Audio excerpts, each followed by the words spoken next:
নমস্কার, easy cooking চ্যানেলে আপনাদের সবাইকে স্বাগত। আজকে আমি দুধ পটল করব। এখানে আছে 500-র মতো, 500 থেকে একটু বেশি পটল আছে। মোটামুটি পটল আছে, পটল গুনতি করলে যদি দেখি 500 থেকে বেশি আছে।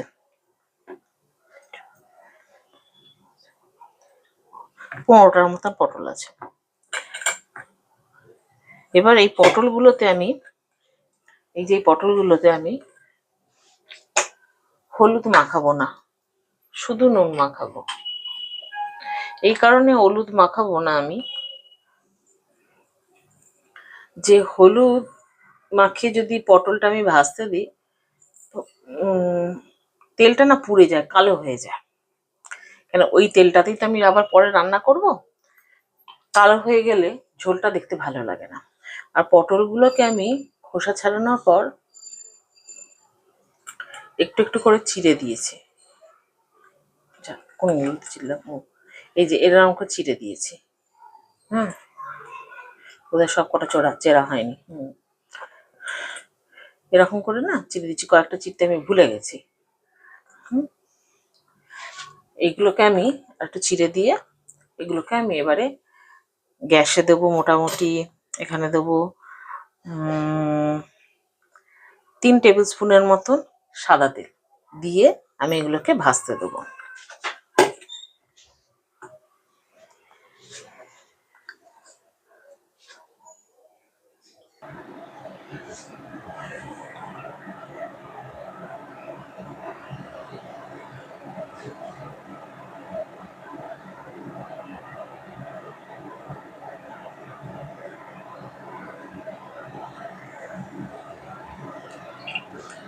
তিন টেবিল স্পুনের থেকে একটু কমই তেল দিলাম। বেশি তেল এই রান্না আমাদের বাড়িতে কেউ পছন্দ করে না, আমি অল্পই তেল দিয়েছি। অল্প এতে আমি একটু নুন দিয়ে দিলাম, নিয়ে এবারে আমি পটলগুলোকে দিয়ে দেবো।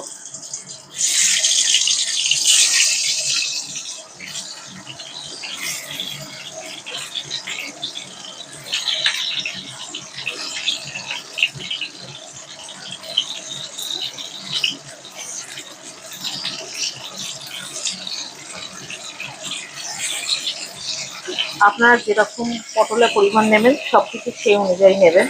আমি একটুখানি বেশি নিয়েছি, বুঝতেই তো পারছেন। এই যে রান্না করব, এই রান্নাই আমি খাবো। 2-3টে পটল দিয়ে রান্না দেখিয়ে আমার পক্ষে সম্ভব না, কারণ আমার শরীর সবসময় ঠিক থাকে না। যেটা রান্না করি সেটাই আমরা খাই, সেজন্য হয়তো একটু বেশি করেই রান্না করি, খাওয়া হয়ে যায়।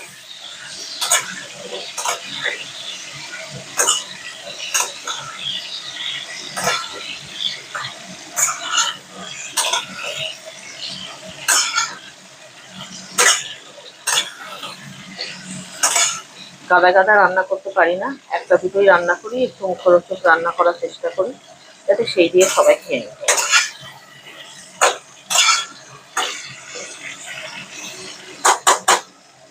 এটা ভাজা হোক, হালকা হালকা ভাজবে। এবার এটাকে আমি ঢাকা দিয়ে দেব। এই সময় এটা ভাজা হোক, এই টাইমে এখানে আমি একটা বাটি নিয়েছি। এই বাটির মধ্যে আমি, এটা হচ্ছে জিরে গুঁড়ো 1 টিস্পুন,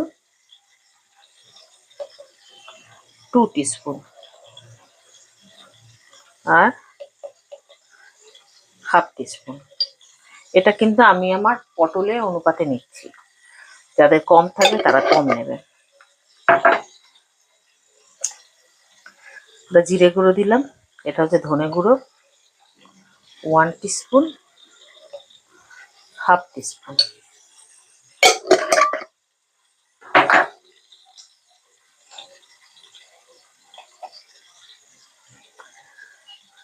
হাফ টিস্পুনের মতন হলুদ গুঁড়ো।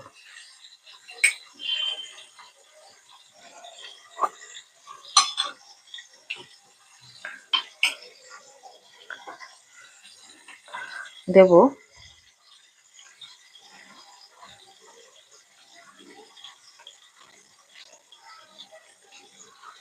1 টেবিল স্পুনের মতন আদা বাটা।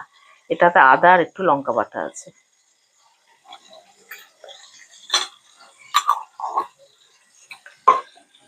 এই পুরোটাকে আমি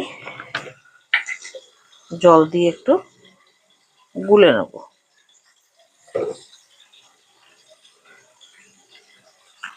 নিয়ে সাইডে সরিয়ে রেখে দেবো।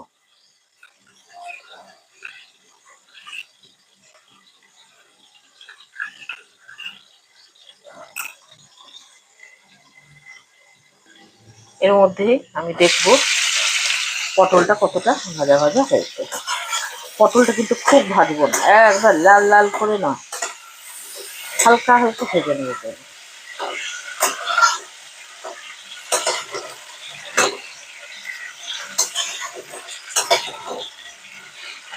আর একটু ভাজা ভাজা হবে।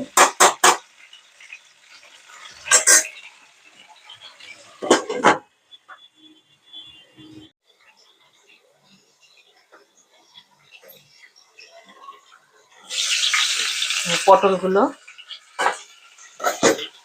ভাজা ভাজা হয়ে গেছে, হালকা হালকা ভাজা ভাজা হয়ে গেছে, বেশি ভাজা ভাজা হয়নি। এগুলোকে আমি এবারে তুলে নেব।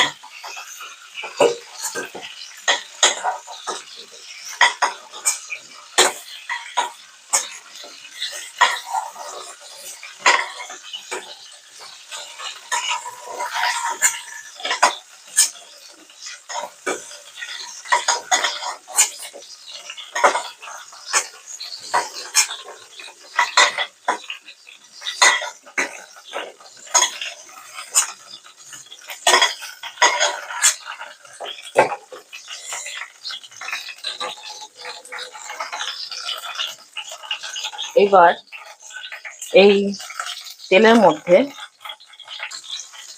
আমি কটা তেজপাতা আর দারচিনি দিয়ে দেবো। তেলের পরিমাণ খুব কম আছে, দেখতেই পাচ্ছি। এই তেলের মধ্যে আমি খানিকটা ঘি দেব।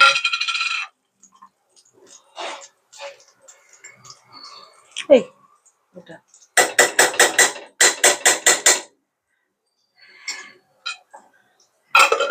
1 টিস্পুনের মতো ঘি দিয়েছি।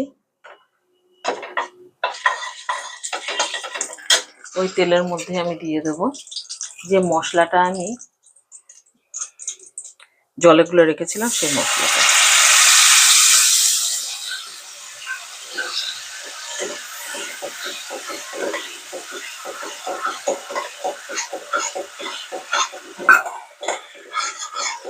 এই মশলাটা আমি কষতে থাকবো যতক্ষণ তেল থেকে ছেড়ে ছেড়ে আসছে।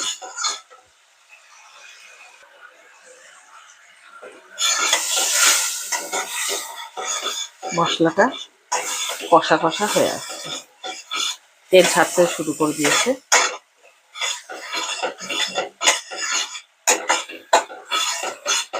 এই সময় এতে আমি দেব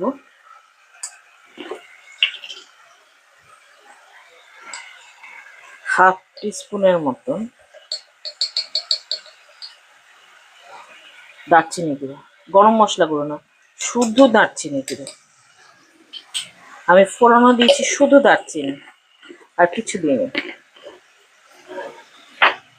কেন আমার মনে হয় যে, আমি আগেও দুধ পটল রান্না করেছি, যে আমার মনে হয় দুধ পটলের সঙ্গে শুধু দারচিনির গন্ধটা খুব ভালো যায়। এই দেখুন তেল পুরো ছেড়ে এসেছে। হ্যাঁ, এই সময়তে আমি এতে দিয়ে দেবো দুধ। গ্যাস একদম কমানো থাকবে। আস্তে আস্তে দুধটা দেবো, একসাথে না, নাড়তে থাকবো যাতে দুধটা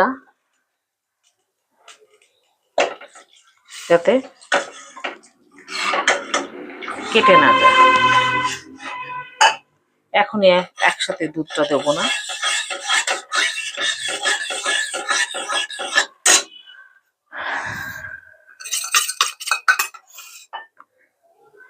আর দিয়ে দেবো পটল কটাকে।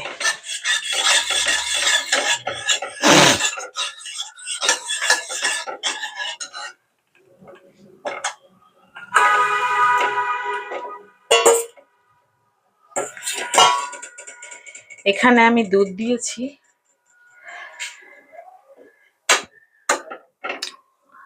আর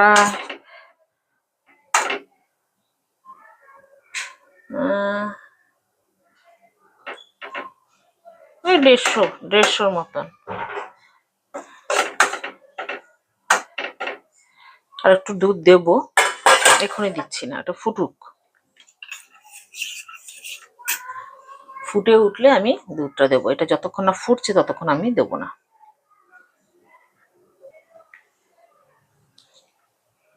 হালকা হালকা ফুটতে শুরু করেছে।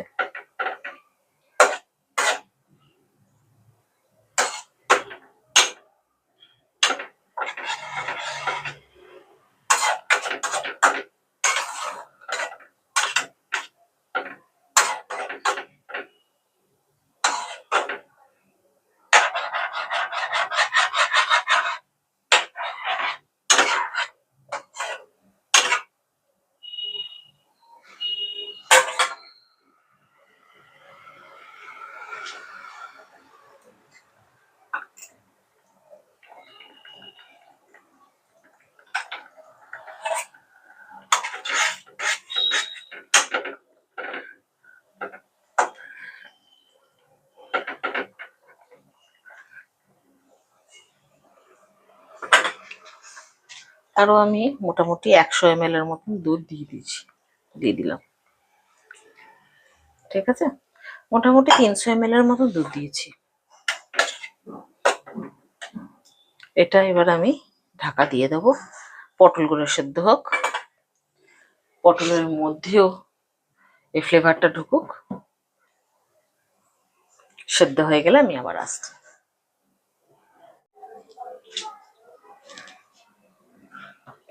এটা সেদ্ধ হচ্ছে, সেদ্ধ হয়েও এসছে মনে হচ্ছে, তবে আর একটু জল হবে, কমবে।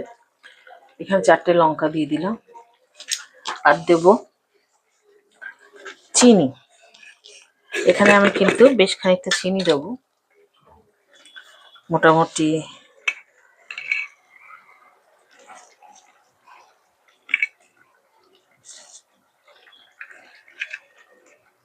এটা একটু মিষ্টি মিষ্টি খেতে ভালো লাগে।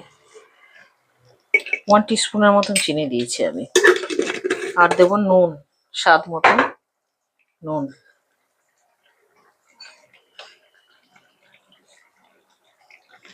নুনটা আমি আগে দিইনি।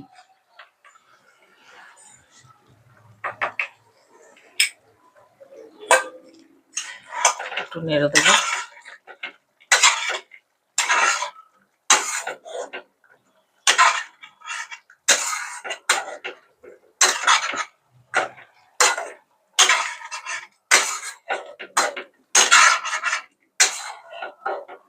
পটলগুলো আর একটু সেদ্ধ সেদ্ধ হয়ে এলে আমি এটাকে, আর লঙ্কাটা আর একটুখানি হয়ে গেলে আমি এটাকে নামাবো।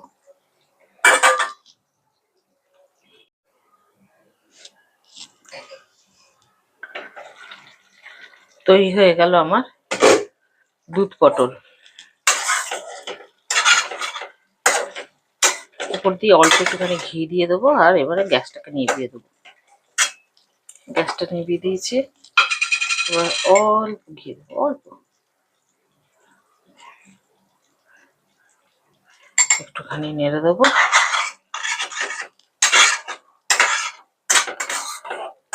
নিয়ে বাটিতে গরম গরম পরিবেশন করবো।